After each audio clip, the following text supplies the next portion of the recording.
Ito ang Kawasaki Eliminator 450 SE. Isa po itong cruiser bike at talagang napakastig at napakaporma ng kanyang dating. At ngayong araw ay ipapakita ko sa inyo kung gaano nga ba kaganda ito pong kanilang cruiser bike. Excited na ba kayo?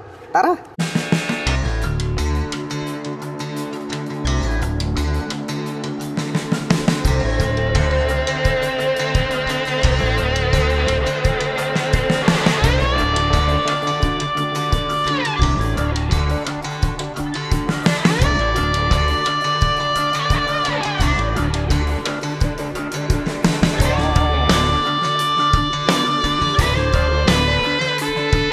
Ito po ang Kawasaki Eliminator 450 SE. Napakaastig po pala ng kanyang body and design. Napakalupit nito pong kanilang cruiser bike. Ito pong kanyang main headlight is bilugan po yung kanyang shape. May partition po yan sa gitna at LED na po pala ang kanyang ginagamit para po dito sa kanyang high beam and low beam. At ito pong kanyang headlight cover dito sa harap. Combination po pala ito ng matte black and then glossy black naman po on top. At ito naman pong kanyang mga turn signals is nakapop up po siya. LED na rin po yung kanyang ginagamit para po sa kanyang lighting system. Mapunta naman po tayo rito sa kanyang front suspension. Ito po ay gumagamit ng traditional na telescopic fork. Matte black po yung kanyang kulay. At ang kagandahan niyan, mayroon na din po siyang rubber boots which is protection naman po para hindi po mapasukan ng dumi at tubig. Ito pong ating front suspension. Black color naman po ito pong kanyang front fender. At ito po pala ay equipped with single rotor disc brake with 2-pot caliper na Nissin brand. At ito pong kanyang cast wheel is glossy black color po siya na Kalesa type. At mayroon naman pong sukat ang kanyang gulong rito po sa harapan na 130 by 70-18. At ito po ay naka-fully digital meter panel display. At ang kagandahan niyan is rounded shape po itong kanyang meter panel display. Napanatili po nila yung kanyang pagka-classic type. At mayroon naman po itong 2-button selector dito sa bandang ibaba. At gumagamit naman po ito ng mechanical key para po dito sa kanyang ignition. At ito po ay naka-naked handlebar kaya talagang napaka-flawless po ng kanyang dating. Glossy black naman po yung kanyang kulay. At pagdating naman po rito sa kanyang mga button selectors dito po sa bandang kaliwa, mayroon po itong passing light. Mayroon tayong high beam and low beam, hazard, turn signal selector at ang kanyang horn. At ito naman pong kanyang clutch lever is black color po siya. Habang dito naman po sa kabila, mayroon po tayo ritong engine kill switch at yung kanyang electric starter. Ito pong kanyang fuel tank, napaka-timeless ng pagkakadesign. Para sa akin, very attractive. Mayroon naman po siya ritong minimal decal na Eliminator in white color. At dito naman po sa bandang itaas, combination po pala ito ng black color and then para po siyang dark petrol dito po sa bandang harapan. Combination naman po ng silver at black ito pong kanyang fuel tip. Anyway mga ka-LM, ito po pala ay mayroong fuel tank capacity na 13 liters. At itong kanyang upuan, napaka-astig no? Cruiser type kasi ito kaya talagang classic na classic yung kanyang dating. Separated po ito pong kanyang back rider seat, medyo mas maliit compare natin dito sa ating rider seat. Dahil itong ating rider seat is para po siyang hugis puso. Habang ito naman pong ating back rider seat is oblong po siya. Mayroon din po yung belt dito sa gitna. Black color naman po yung kanyang set cover. Mapunta naman po tayo rito sa kanyang engine. Matte black color po ito pong kanyang engine cover hanggang dito sa top. Anyway mga ka-LM, ito po pala ay mayroong 451 cubic centimeter engine displacement.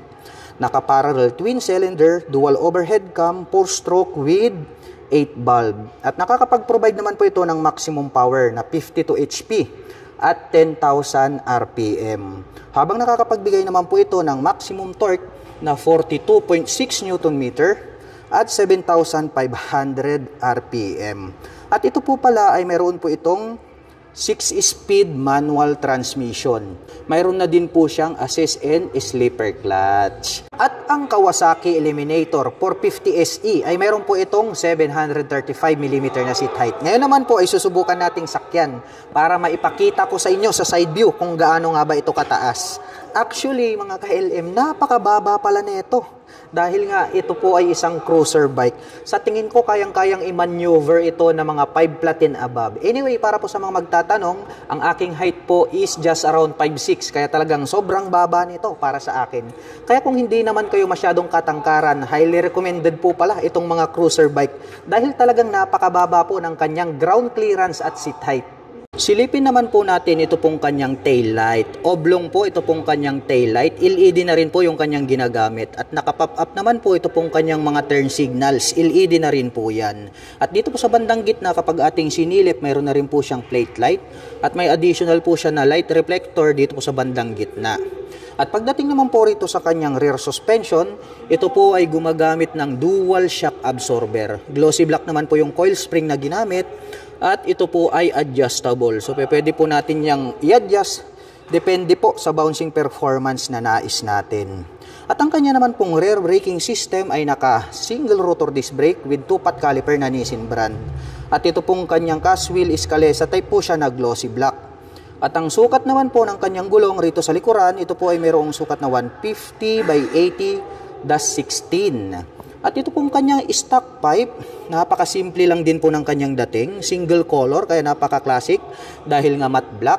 At yung kanyang tip is black pa rin at mayroon naman po itong single exhaust. Napakalapad po pala nito pong kanyang likurang gulong. At ito po palang cruiser bike na to ay mayroon po siyang side stand, ngunit wala po itong mga center stand.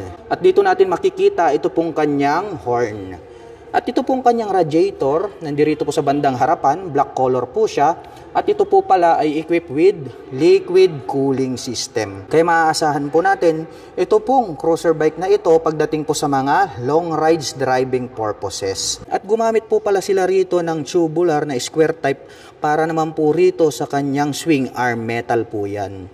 At makikita po natin ito pong kanyang side cover. Napakasimple lang po ng kanyang dating. At ito pong kanyang body frame is glossy black po siya. Masasabi natin na very durable and then thick yung mga metal na ginamit dito po sa kanyang body frame. At ito naman pong kanyang foot pegs para naman po sa ating back rider is mayroon po siyang rubber cover on top. Ganun din po. Ito pong ating pillion step para sa ating back rider. At ito pong kanyang foot brake is die-cast na po siya na glossy black color. At ang presyo po ng Kawasaki Eliminator 450 SE ay nagkakahalaga po ito ng 380,000 pesos. At kung balak mo naman pong kumuha ng hulugan ay kailangan mo lang pong mag-down payment ng 142,934 pesos. At meron naman po itong 11,581 pesos sa loob po yan ng 3 taon. Para naman po sa mga nakapanood ng video na ito at interesado pong maglabas ng Kawasaki Eliminator 450 SE ay maaari nyo po akong i-PM at i-message. At ako na din po ang magbibigay sa inyo ng pinakamalapit na Guanzon Kawasaki dealers sa inyong lugar para hindi na rin po kayo mahirapan. Hanggang dito na lamang po. Kita-kits po tayo sa mga susunod na video updates. Bye-bye!